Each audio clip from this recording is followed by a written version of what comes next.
Salut à tous, j'espère que vous allez bien, que la famille se porte bien. Aujourd'hui, on va se faire une nouvelle vidéo. On va voir ensemble, on a vu le Scénic, on a vu le Captur, on a vu voilà, pas mal de petits SUV et de véhicules qui sortent cette année, donc en 2024.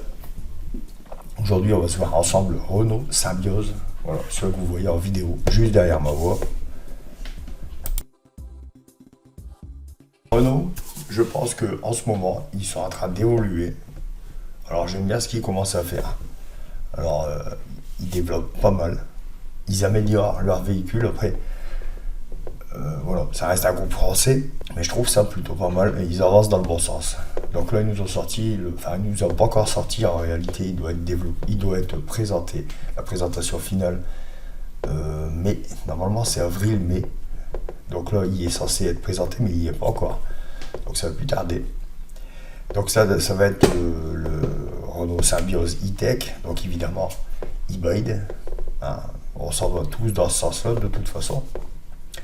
Donc 94 chevaux pour un moteur 4 cylindres associé à un moteur électrique de 49 chevaux.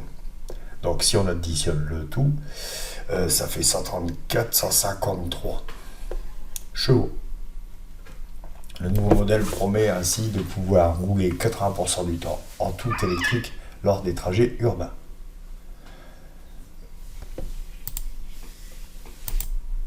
Donc ils nous promettent une autonomie de 1000 km. Voilà, à voir. Donc ils nous proposent 3 finitions. Donc le techno, l'iconique et l'esprit alpine. Pour moi, l'esprit alpine est beaucoup plus beau.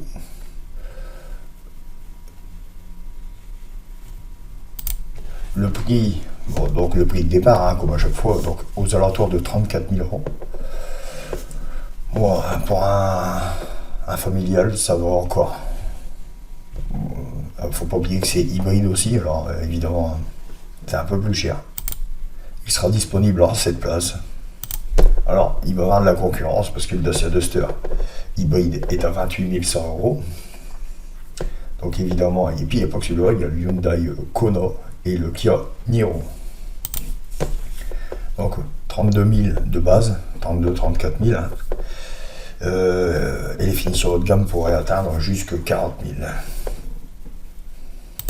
Quelques petites photos, bon on l'a déjà vu, mais moi je dis il est plutôt pas mal. Hein. Après ça reste, voilà, c'est un familial. Donc on est sur du simple.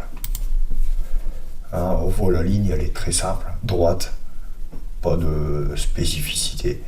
On voit ici un peu les finitions du Captur.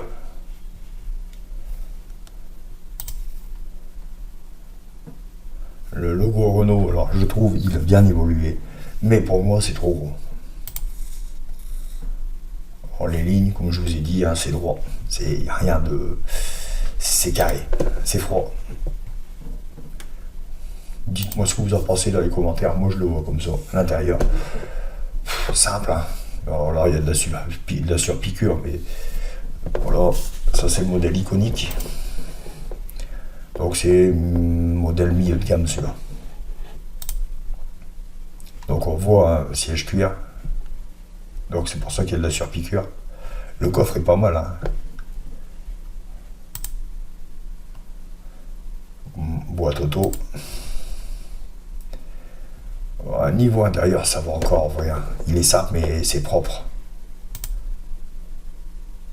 Alors, voilà, là on est sur le cockpit Renault. Bof. Alors, je préfère l'arrière que l'avant, personnellement. Hein. Voilà, ça reste un grand Scénic. Là, c'est le modèle avec l'esprit alpine. Donc c'est le modèle le plus haut de gamme, bien sûr. Bon, voilà. Donc on est sur les caractéristiques. Donc motorisation hybride, catégorie SUV, c'est un bon petit SUV, ça va encore.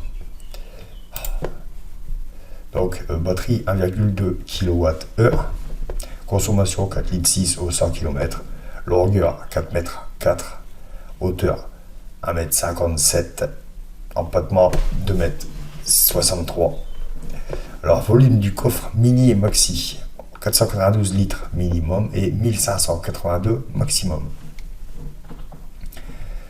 Garde au sol 16 cm 9. Donc il nous prévoit une date de commercialisation en début septembre 2024. Donc ça reste à voir, souvent c'est décalé un peu, mais pour l'instant c'est prévu comme ça. Donc j'espère que cette vidéo vous aura plu.